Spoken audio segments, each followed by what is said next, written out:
That was up to 10. All right.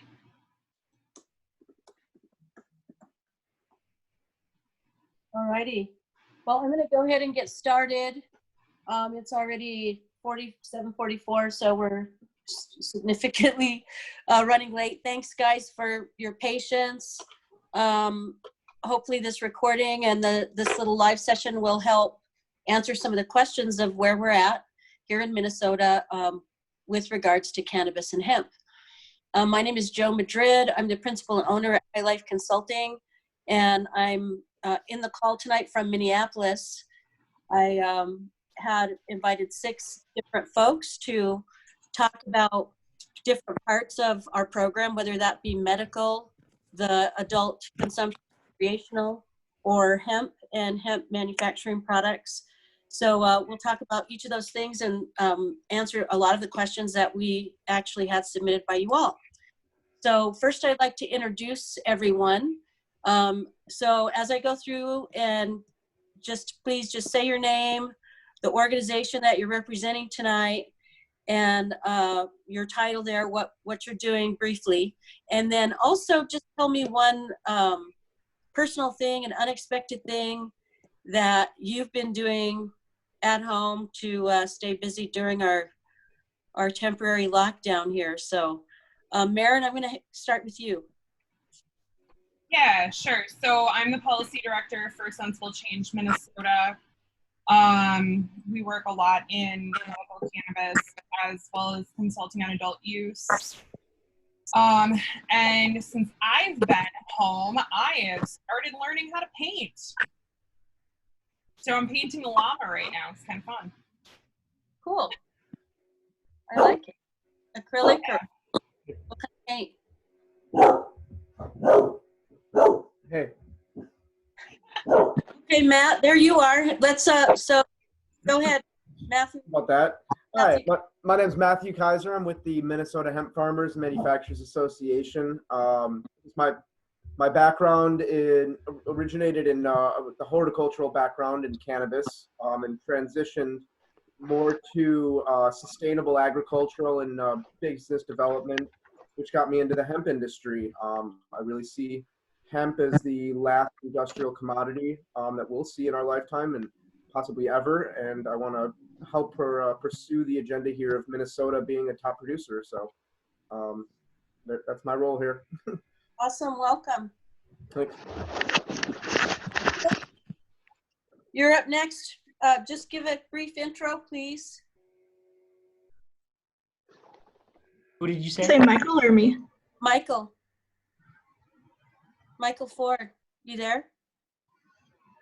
Can I go next? Yeah, oh, you want to go last? Sorry, I'm switching from my laptop to my phone, so I'm trying to Okay, that's okay. We'll go, Laylee, have you dialed in yet? No, I don't see Laylee here. He's not here? Okay, Curtis, why don't you go ahead and introduce yourself, please? Hi there, my name's Curtis. I'm with the organization Republicans Against Marijuana Prohibition, RAMP, and we're the Minnesota chapter. And we're just getting started up and focusing on working within our own party to get the conversation going and articulate to elected officials that a majority of Republicans support the legalization of cannabis. And even if those elected officials we're talking to aren't interested in in supporting that specific policy, hopefully they're willing to support some lower level changes that just seem like common sense that should be done. And then things that I've been doing since the lockdown, I decided to go through every single window in my entire apartment with my roommates and clean them up and down, put the screens in, put the storm windows in the garage. And that was a fun event, so. Cool. Okay, next, Rory, are you online? Do you want to introduce yourself, please? Yeah, I'm Rory O'Brien. I'm director for Sensible Minnesota. I'm also chapter leader for Minneapolis College Students for Sensible Drug Policy. we're just a Minneapolis college chapter for the national organization, and that's Students for Sensible Drug Policy. We are concerned about the impact of drug use on our communities and know that the war on drugs is failing. So we're pushing for sensible policies to achieve safer and more just future. And then I'm trying to think of what I haven't done too much over the quarantine. I've just been trying to figure out my internship because I'm an unpaid intern, but I'm also high risk. So I've been trying to keep myself safe and my family safe, but also trying to figure out my internship because it's an addiction counseling internship at a methadone clinic. Yeah. That I'm glad that you're keeping yourself safe. It's weird times, right? It's different times, and I know I felt like as a community, as a cannabis community, we had a lot of traction coming into this session, and lots of things are happening, and I think that there's just kind of a general sense of kind of disappointment, and I just want to talk tonight about different things that are still happening, and kind of look at things and maybe reframe a few things to remain positive. So, but thanks for joining us. Michael, are you ready to introduce yourself?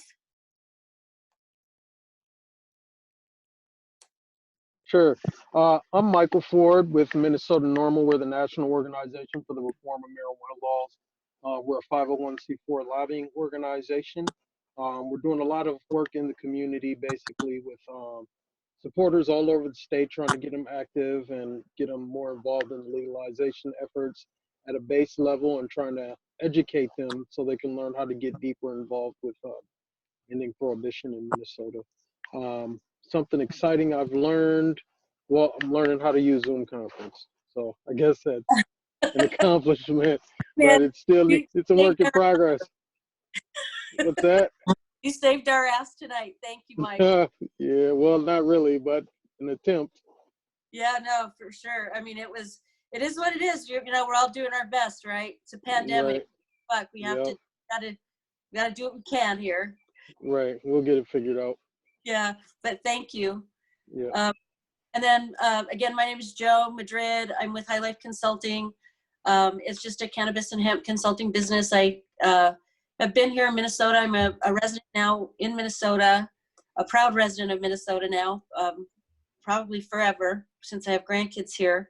But I worked in the industry for several years in Colorado, and I loved it. And I think that we're in a unique position here in Minnesota because we're just getting rolling, and it's an exciting time for all of us that are wanting to see better medical, are wanting to see an adult consumption recreational program, and want to see more opportunities for Minnesotans in the hemp world. So, and with that, I think what I would first like to talk about is the medical program. I know that there's a lot of our patients that receive services through the medical marijuana program here in Minnesota.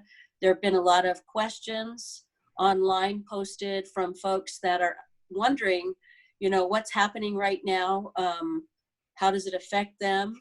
So I would like to first open this up to Marin with Sensible Change to talk a little bit about what's happening with the med program, and what kind of things have been working, like with delivery and things like that.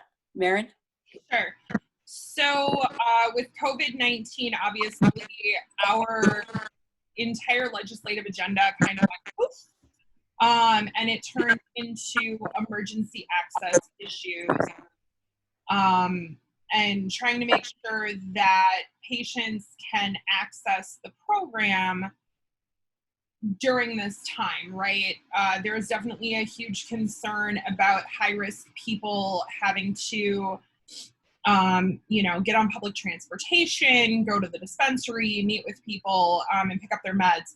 So last week, after we worked with the Office of Medical Cannabis, Minnesota Medical Solutions, Senator Melissa Franzen was instrumental in it, and we got Executive Order 2026 which permits a bunch of different things, including curbside pickup, and then telemedicine for initial certifications. And then probably the biggest piece of that for patients is one caregiver can now serve an unlimited number of patients. So what we were able to do with that provision is set up a volunteer network of people that can be in that temporary caregiver role and effectively work with the patient to get their medicine delivered.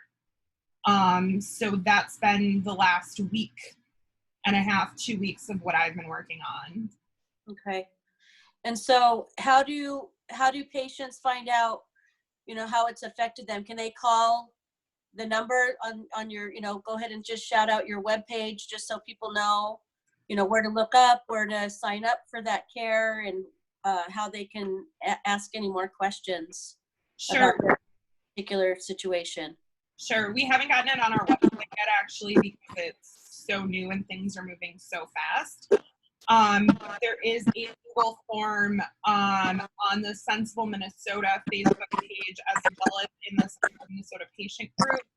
We've got a couple volunteers ready to go in the Twin Cities. I'm in Rochester, and there's another volunteer down in Rochester that can also serve in that temporary caregiver role and help patients get their meds.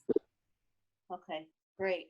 Yeah, and all those organizations are tagged in that event, so people can just go back on there and click through and find it. And if there's any questions, feel free to ask any of us, any of the participating organizations after. Just message us, with any follow-up questions.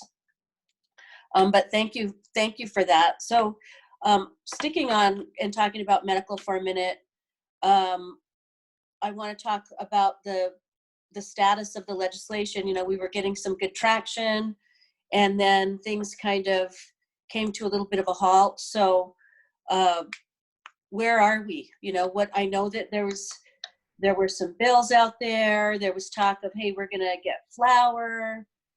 What's going on? So Kurt can feel free to chime in anything I miss here, because he has been working with me a lot. He has actually done a lot of my work for me. Thank you, Kurt. So the flour bill actually met the first hearing deadline in the House, which was important because anything that didn't meet that deadline is dead. Right. Even though the legislature took a break before the deadline, if your bill didn't get a hearing, it's dead. So as far as we know, unless the only way policy legislation is going to pass is if A, it doesn't cost money, and to my knowledge right now, the flour, just adding flour does not cost money. And then there has to be bipartisan, bicameral agreement on the piece of policy at question. So right now, we know the House Democrats, the Senate Democrats, and likely the House Republicans, and Kurt, you can kind of probably have a better idea on that than I do, would probably all be agreeable to adding flour. It sounded like the Senate Democrats, or the Senate Republicans was still a question mark. We were actually expecting to find out their position like the day everything went to hell. Okay. Kurt, did you have anything? Did I miss anything on that?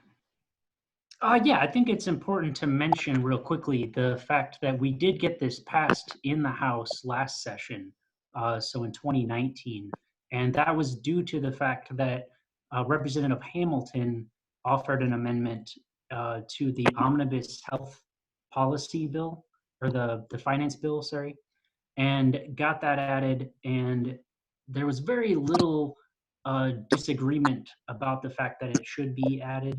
I think there was maybe one or two people in the committee that voted against it.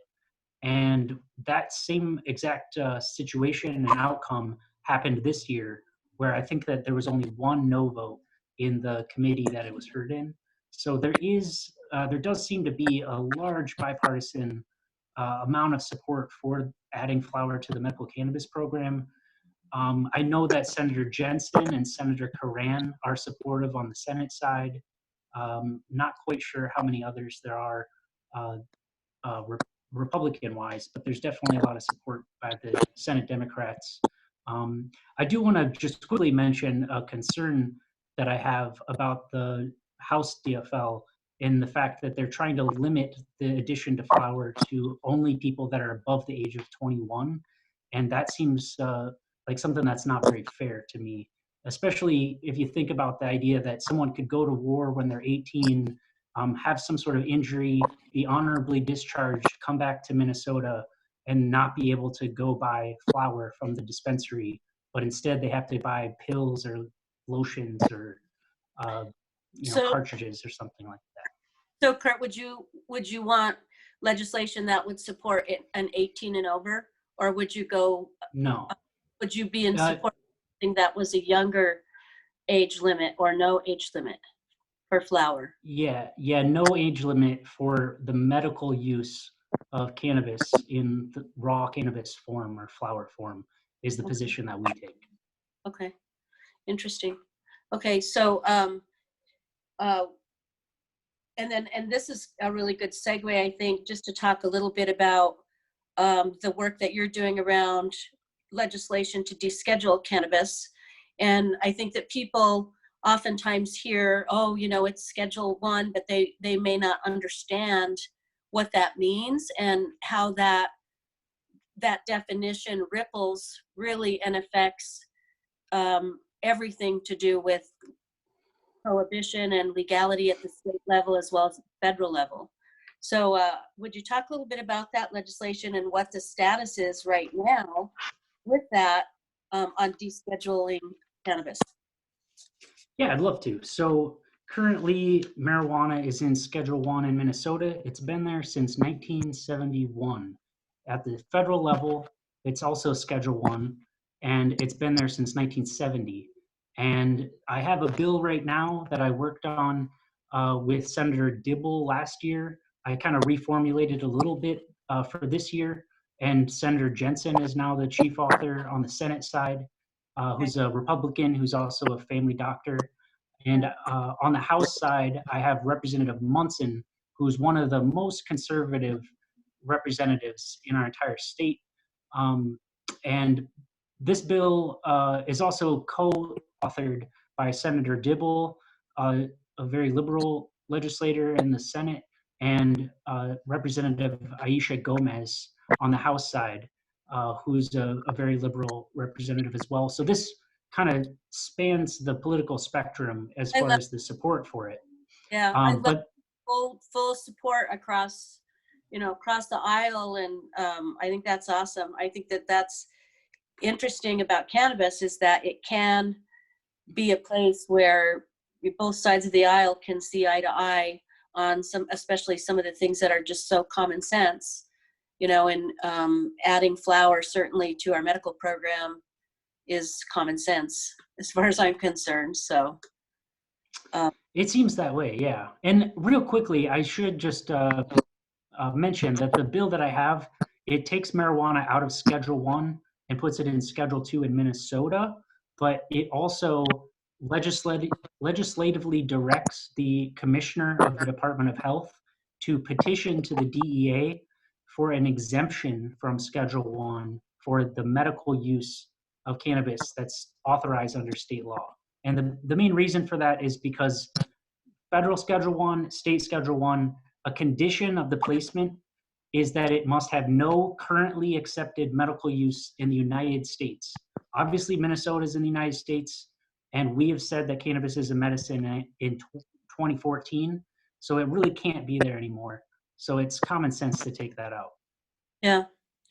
Well, so how would you suggest that people help with this?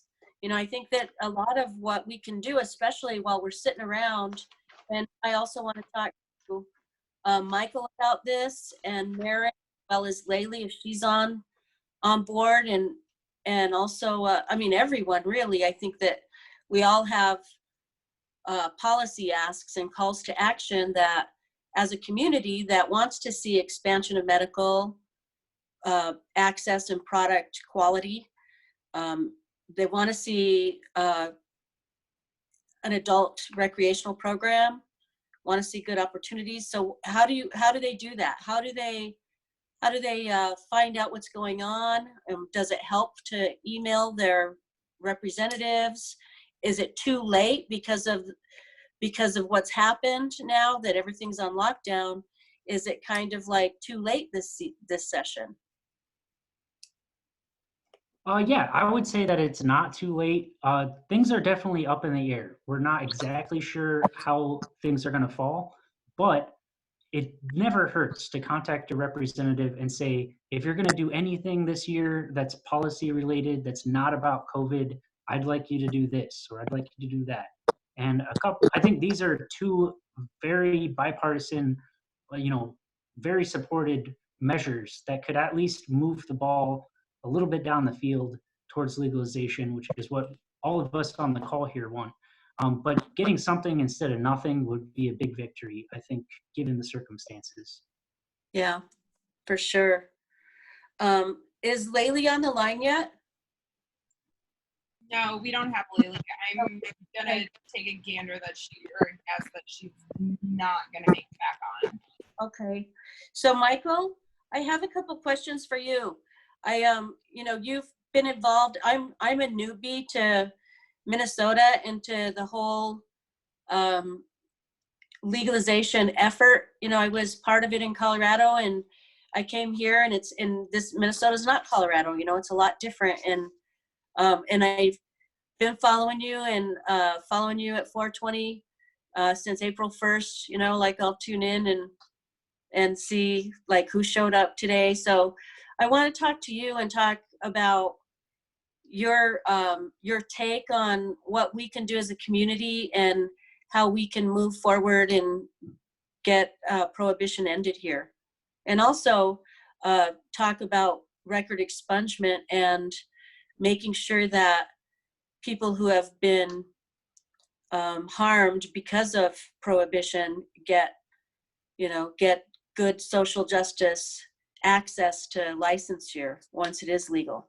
So Michael, talk a little bit about what you guys are doing at Minnesota NORML, please. So right now with a lot of the COVID stuff that's going on, a lot of people are working from home or they're not really getting out in the community so much. I've been doing protests at the Capitol each day. I'll go out there. We're still practicing social distancing. So there's only a handful of us, maybe three people one day, maybe 5 people another day. We go up there, we smoke a joint for all the people that are imprisoned, all the veterans that aren't getting access to their medication. The plan is to do it until 420, since we're not going to be able to do a big 420 type of protests. We're trying to just do something where people can come out there whenever they find time, and they can stop out there and smoke a joint on the steps and try to, stand up for something that's right. As far as legalization in Minnesota, I'm sure any of the other groups online can tell you that we're probably not going to see much happening. We were actually working on some legislation with Ryan Winkler's office, but due to COVID-19, all of that stuff is pretty much set aside until they can address that issue. He did actually send out an email to us earlier today saying that it would be on his top priority after the COVID things are taken care of. But for this legislative session, we just don't have enough time to pass anything through the House, even if we did get it introduced. Even before COVID, it still would have been hard to get it all the way through the House. So that's what's going on with recreational. I'm not sure what other questions you had, but trying to brainstorm through them quick. So what would your call to action be for folks that are like, how could they help the cause? What can we do? So right now, what MN NORML is doing is we're working with a bunch of other nonprofit organizations in the state of Minnesota. It's the Civic Engagement Network. We're using an app that's called Cannabis Empower. And with the app, we're doing relational organizing. So we're reaching out to our volunteers. to do calls to action to their friends and family members to ask them simple questions like, are you registered to vote? Will you vote in 2020 and things like that, just to get people used to talking to their friends and family about legalization. And then Right. as we get closer to the elections, we'll send out calls to actions like contact your representative. Do you know where your legislator stands on cannabis legalization? But right now, the basic thing we're trying to do is rally up as many volunteers as we can that'll reach out to their friends and family from home. So. I think it's important, you know, and that's a really good point, if to normalize. Like, one thing that I just as an individual, that's important to me to be part of in Minnesota, is to be part of the effort to normalize consumption for an adult. And that there's a lot of people that benefit from consuming cannabis, and they would prefer to do that instead of alcohol, or, you know, maybe in addition to. It doesn't really matter, but the fact is I think it's important to normalize, and the best place that you can do that, right, are the people that know you the best, and that's your friends. Exactly. And then from there, I think that close coworkers, you know, and Yeah. a time in my life where I was afraid to say, okay, am I going to like come out and say, hey, I consume cannabis? Did that, and I did it a number of years ago, and it's felt really great to be able to just be myself and still be a professional. I'm a realtor, for crying out loud, you know. Right. It's, you got to talk to your people, and you have to and they'll know you, you know, people know you, and then that's the way you normalize it. So thank you for. Yeah, you're welcome. And that definitely is the way. A lot of the people that have been utilizing the app have been reaching out to their friends and family, and you're basically only phone banking the people that you know already. So the calls are pretty easy. It's comfortable. It's not like you're calling strangers. So yeah, it's definitely building support. Well, you know, for all of the different resources, like for Miriam, for Sensible Patient Group, and for the app and stuff, you guys go ahead and just post that stuff on the actual event, so people can access all of those resources that are listening in and that will listen to the recording. Yeah, post all those links. So because I want to check it out. I want to check out that that app. So anyway, you've been working. I know that you've been working for a number of years with Minnesota Normal, and I just had a question, because I get contacted from National Normal, you know, and I know that that's like I don't know, like, if it's an umbrella organization, but I think that it's important that we understand as Minnesotans that if we're going to donate or if we're going to sign up, we should like probably focus on Minnesota Normal, right? Versus like the national organization. Yeah. It kind of really depends on what you want to do. If you donate to national, you wouldn't be a dues paying member for Minnesota Normal, but you would be a dues paying member for national. So if you were interested in like voting or board elections or anything like that, you would actually want to donate to Minnesota Normal. If you're in Minnesota and you want to kind of help us do the work that we're doing, definitely Minnesota Normal. But I guess it doesn't really matter if you want to just get involved. National has a ton of great information on their website. We're still working on fixing our website so we have more update and current stuff on there. But National is definitely a good place to look for information. Okay, thank you. Thanks for that. So like, I wanted to talk, before we get into talking about some hemp stuff, I wanted to talk about the legislation that Kurt, you had mentioned earlier about expunging records for petty misdemeanors, for previous petty misdemeanors. And I want you to talk about that, because I think it's important too, as advocates, that we all are kind of aware of all of these other areas that it affects, and that we make sure that when we do move forward and we implement and we expand medical, implement a good rec, that we think about it, we really think about it. And and I know that the urge for Minnesotans is to be incremental and to just like push a little, but man, I say that we push hard and try to get what we want. And like now, with COVID and being able to do these emergency allowances for patients, that's a good thing. You know, maybe this is a time to like put your foot in the chink in that armor and say, hey, it's working good, it's saving money. This should be considered to continue, you know? And we got to look at this as, okay, so what else can we do? And so who else from the panel I'd like to hear from just about those thoughts? Well, real quickly about the decriminalization, or sorry, the expungement of records. The bill that has been offered by Representative Gomez is HF 4000. So it's really easy to remember, HF 4000. And it is a bill that would make it so that, so it would make it, you know what, I think I got the wrong bill there. Sorry, it's not HF 4000. I think it's 3900 is the bill. You My know what? apologies. That's okay, Kurt. After, you can send me the links to the page, I will. Page for where the bill comes out, and I'll just post that under the event so people can reference that after the call. Yeah. But yeah, there's so many different aspects of law that need to be addressed when it comes to cannabis law reform. And obviously, it would be spectacular to have all of them tackled at the exact same time.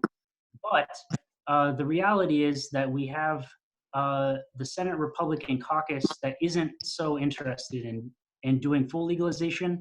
So in 1976, Minnesota decriminalized cannabis, and you get a petty misdemeanor ticket or record for any small amount of cannabis possession.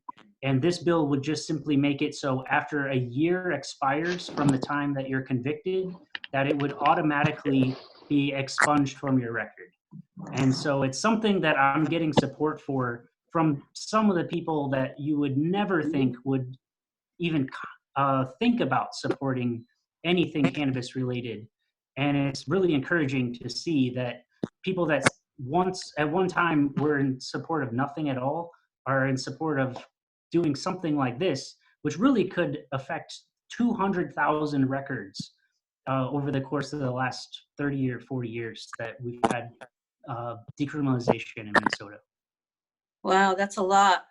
And in most other states with a legal rec program, that all that legislation has included, previous record expungement, if not at the time of introduction, definitely added on later.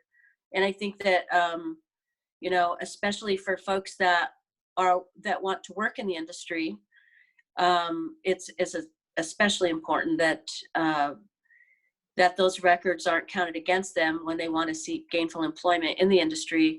Oftentimes people looking to work in the cannabis industry are people that are consumers and therefore may not be able to get a job in other industries because of your analysis and drug testing. So I think that it's important that the industry carve out a space for people, that do consume and that maybe have had, have kind of paid the dues to get to where we are today. Because all of the gains that we've made in every state for legalization were made on the backs of people that were, imprisoned for years, truly. Yeah, definitely. Yeah. So I want to ask everybody on the panel before I start. Matt, I know you're there, and I wanted to ask you real quick, one quick question here that kind of ties hemp into this cannabis discussion, is that a lot of people were asking that, do you think that if you have a hemp license now to grow, that will give you a first shot at a cannabis license when the time comes? And if so, is that something that's a good business plan? Like, what do you think? I just like to hear what you what you think about breaking in on the retail side and the business side of hemp and cannabis. Yeah, no, definitely. And it is a question we get asked a lot. And a lot of my, individual work that I do with, farmers that are setting up for this year are precisely that, is to grow, hemp for the next couple of years and do it successfully. And then transition into cannabis, THC cannabis once legalization does happen. Um, the skills that are needed in that industry, they do directly apply. When you're growing a high grade hemp flower, it is the same. It's of growing high THC cannabis and high terpenes as well. And you're going for quality, which is more in the whole horticultural side of things. The reason why that's two questions is, you get into, is that a good business plan? I can't tell you how long it's going to take Minnesota to legalize recreational, or how long it's going to take for them to expand the amount of cultivators and growers and processors in Minnesota. It's a very slow process. So is it a good business plan to get into hemp just so you can get into cannabis? Only if you have that business plan behind the hemp business, because very few businesses I know, and especially in the economy we're looking at right now, are able to operate at a deficit for upwards of a year, 2 years, 3 years. So if your plan is to do hemp and do it really well and to have a good plan behind you, then by all means, that's a great plan. There's a lot of opportunities in hemp, especially beyond just the CBD. When we're talking the fiber, the grain, all the industrial products that can be made from that, there's going to be a high demand for that, and that's what we're really working on pursuing and expanding, is the market for industrial products. Right, agribusiness. I mean, I think that's where the future definitely is.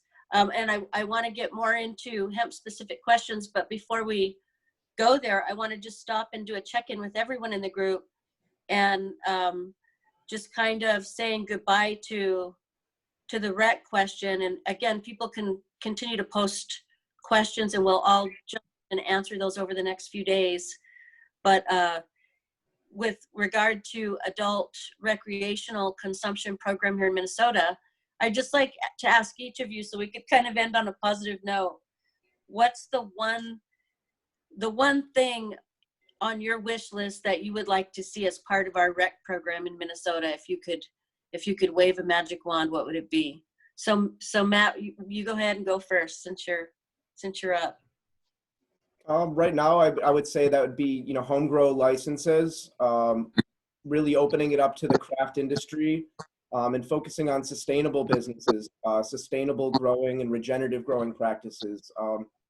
Not really looking to support the same old industries of pouring fertilizers and pesticides on our plants, and then giving that to our patients, our friends, our family, our consumers, ourselves. Right. Yeah. Yeah, we need it. We need regulations, so we have those standards, and we need clear guidance.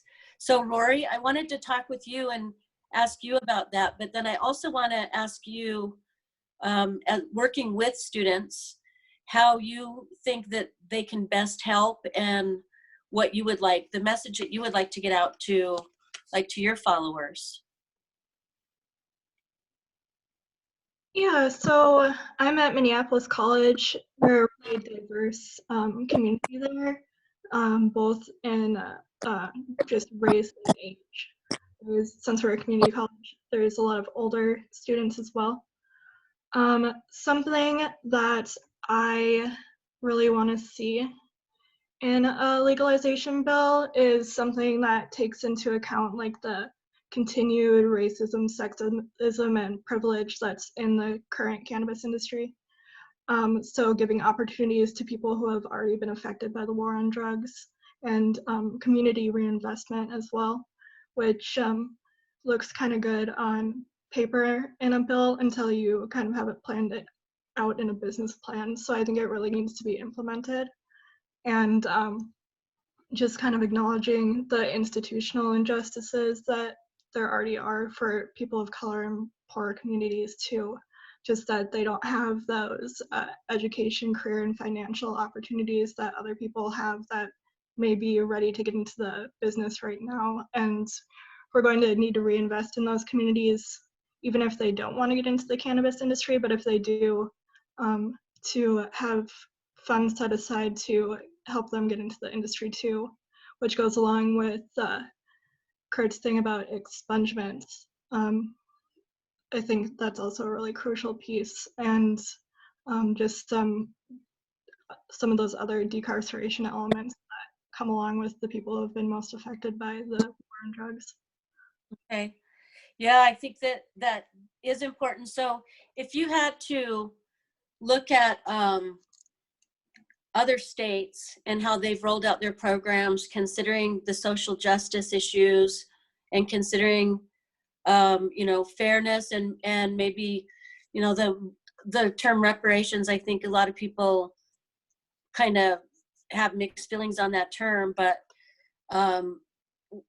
if you could pick a state on how you would want Minnesota to move forward, would you be able to do that?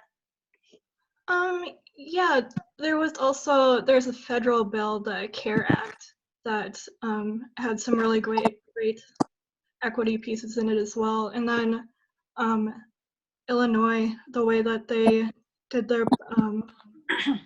newest bill, it's pretty well-rounded too.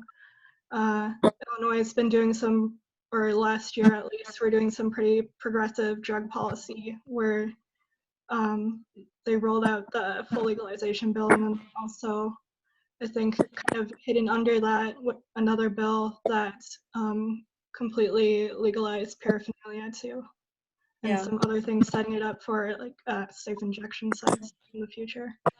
Okay, cool. Yeah, and so for students like that want to get involved, how can they do that? What's your call to action for folks that follow you and that are part of your organization, or maybe want to join up with your organization? Are they able to do that? Yeah, we can have community members for Minneapolis College too.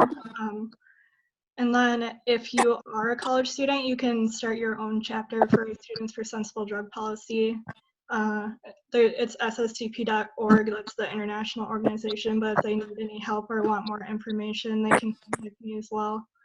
And then right now, our meetings have been online just because campus is basically shut down and a lot of us are in quarantine. So they can feel free to join those meetings too. And then just kind of, one of the things I really urge people to do is study the history of the war on drugs and just the racism and the different elements in that too. And really get into that knowledge and realize why and how prohibition has affected people and specific communities. And I think that there's actually a couple really great books on that, and I'm sure you know some, so if you would share those with me and I can get those posted up too. There's some, right now I think people have time, and why not read something that is interesting and might give you a better, historical context. The more you know, the better equipped you are to kind of be agile, I think, when you're trying to build a good program, for sure. I think one of the pretty basic introductory books is Chasing the Scream by Johann Hari. I recommend that one a lot, and a lot of people learn a lot from it. It's kind of pretty comprehensive about some harm reduction techniques as well for different policies, not just cannabis policies. And then opiates. What was that? Harm reduction with regard to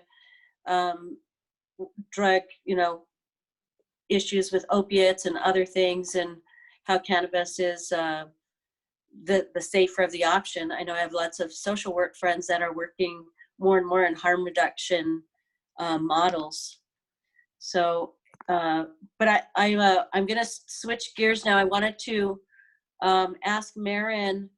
But first, before we go, Rory, just what's your one big wish list? What would your one big thing be to see that if we could have anything we wanted in Minnesota in a recreational program? Just like, I think actual community reinvestment with not just the tax money, but some other funding to go back into the communities that have been affected by the war on drugs. Okay, awesome. Hey, Marin, are you around? Yes. Final thoughts. I want, any final thoughts of, how folks can help on this last push, or what to expect? Like, what realistically do you think that folks can expect to see with regard to any changes here in Minnesota with cannabis? Sure. So I think if we're going to be realistic about what's going to happen this year, realistically, our government is responding to a global pandemic that could kill thousands of Minnesotans in the next 18 months. As someone who is high risk, who is a caregiver for someone who is high risk, I actually appreciate their focus on the immediate issue. With that said, I think there's still an opportunity, especially to get the modest reforms from Heather Edelson's bill into the final policy bills for the session. If folks can send emails and make phone calls to those Republican senators, especially those in the Health and Human Services Committee, share your story, talk about the price. I know we're continuing to do that, but we're activists, and therefore it's far more impactful when it's coming from patients. And then I just wanted to drop a few thoughts on the full legalization issue, because I've been working on that as well with Representative Winkler and the other advocates. I know Michael had to drop off the call, but we've worked really hard with Representative Winkler to develop what is, in my opinion, a very, very good piece of legislation that will benefit dang near everyone. It's got a great expungement clause. It's got great industry. It's got a focus on craft industry. It's got good medical changes in it. The one thing that we were looking for in it that we were told, yeah, when we get it and we get it into committee, we'll do that is improving our patient protections. That's something we can do within a full legalization realm, is making sure our patients are protected and putting some teeth into those protections. And then just every angle decriminalizing from everywhere we can. And all of those things are addressed by his bill. And I really hope that, over the next month or 2 or 3, we can get some time for him to come on and do one of these and kind of do a walkthrough of his bill to let everyone know that it is out there and it is ready. And it was literally going to be introduced the Monday that everything got shut down. So I want everyone to know that there is light at the end of the tunnel, and we will get there. The election matters. In November, it matters a lot. If you can volunteer on campaigns, that's a really great place to start. If you can't volunteer, make sure you vote. So A great place to start for normalization, for starting to have those conversations like Michael was talking about with friends and family, people in your community. They see you work, they see your work ethic, they see that, that you're an active participant in the community, and it's only good. yeah. I think it's a win-win for everybody. So what do you think? So we did get a question submitted while we've been talking about the age limit for recreational consumption. So I know that this, we can't talk about particulars about this, the super detailed at this point about this legislation, but, can you talk a little bit about age limits for recreational program, like what the state, you would feel the state would go with, in your estimation, as Yeah. well as you know, like what it might look like in a dream world, or maybe in a not so dream world. So yeah, not so the age is going to be 21. Yeah. There's people that would argue that it'll be 25. But it will be 21. It'll be the same as alcohol. I think ideally, and Rory and I have talked at length about this, is we would decriminalize and make a petty misdemeanor out of illegal activity by those under the age of 21. Because even right now, a minor alcohol consumption is a misdemeanor and creates a criminal record. Well, that's what we're trying to get away from, is creating those criminal records. So if we're able to get, you know, what Kurt's been working on, 8 grams of concentrate and mixture as a petty misdemeanor, and maintain that for anyone under the age of 21, then it's a ticket. If we have the automatic expungement attached to the petty misdemeanor, then it gets expunged.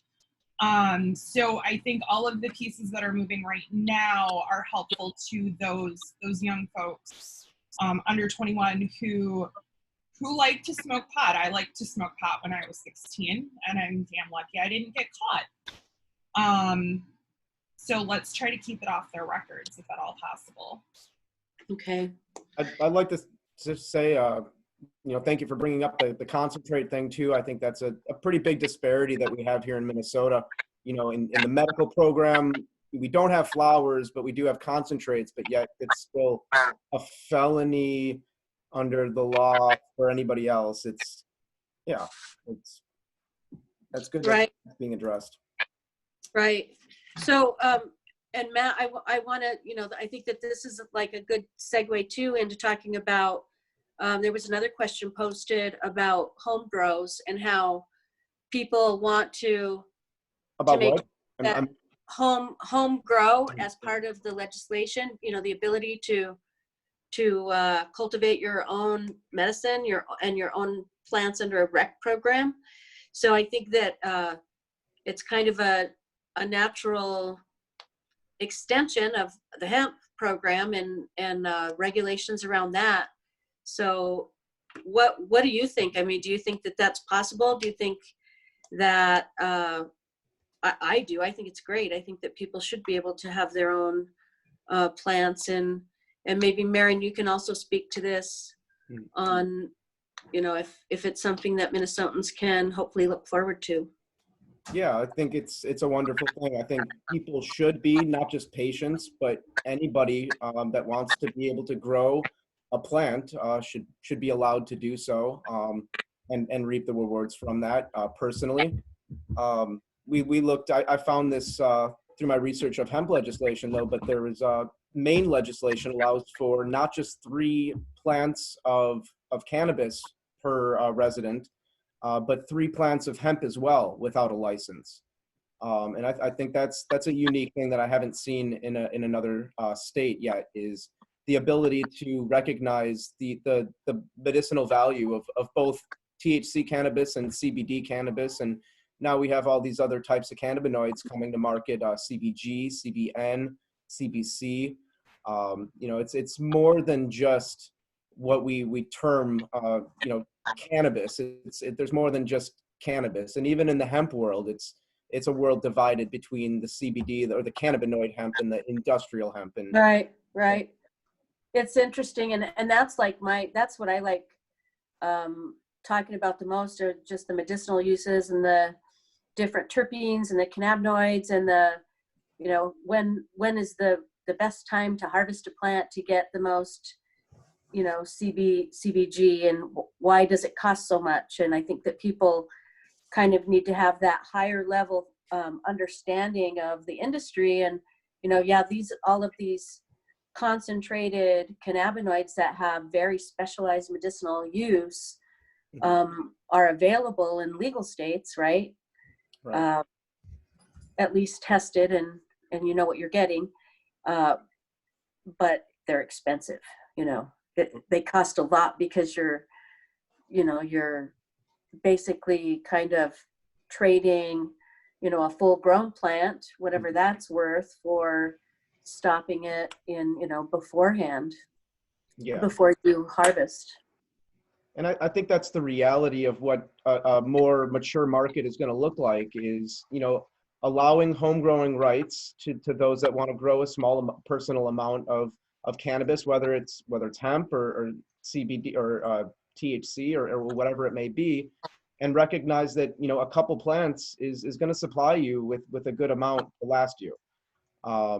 And then there's going to go to the craft industry that's wanting to grow, you know, a very unique type, and then it's going to go to a larger market too. That's, you know, more bang for the buck and cheaper price points. I think a more mature market's going to allow for all of those different price points and different types of people within the industry, we can say. Yeah. So I got a couple questions that I just want to get through before we finish up with some very specific questions about hemp and CBD and medicine. And, you know, we did get a question that somebody asked about CBD and the whole range of products that people can buy, you know, from 10 milligrams in a container or in a non-edible edible, a tincture or something, or up to 1,000 or 2,500 milligrams. And what's the difference? Do people know? I mean, and I know that none of us are physicians, so I want to preface this, and none of us can prescribe any kind of medication or an amount, but where do people go that want to know that? You know, they want to know what's in their plant. They want to know that they're consuming an organic product, maybe, and they want to know how much they're getting, how much they need. What do they do? Where do they go for that?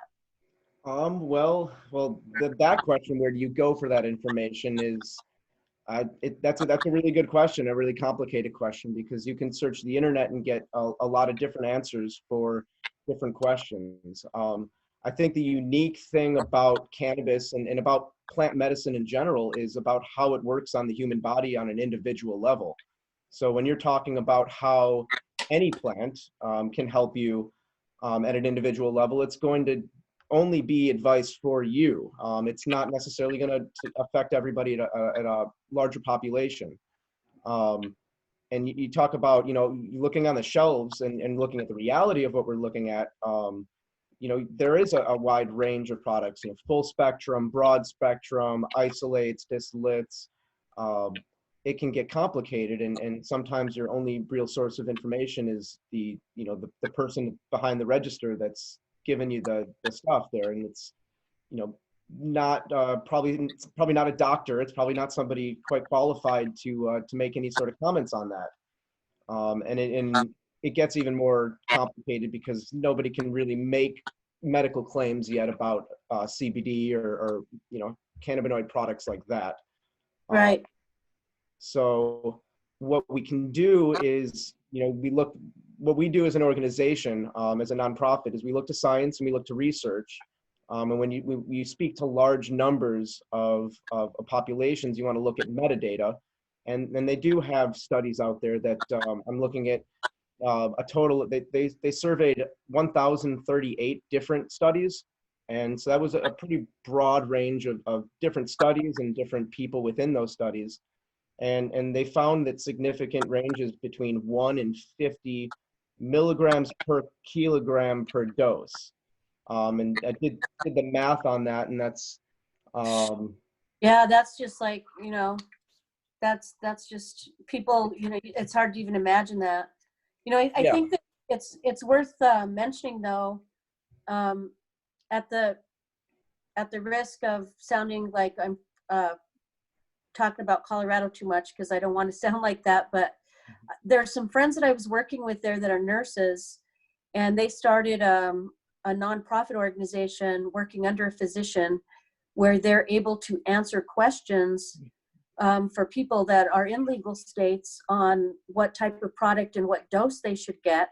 And they recommend specific products that have been looked at from a clinical eye, that are tested, that they feel comfortable prescribing to even patients that are on chemotherapy and that are, you know, in end of life or just really can benefit from high CBD doses. And I mean, just very specific medical questions, but they'll answer them for anybody.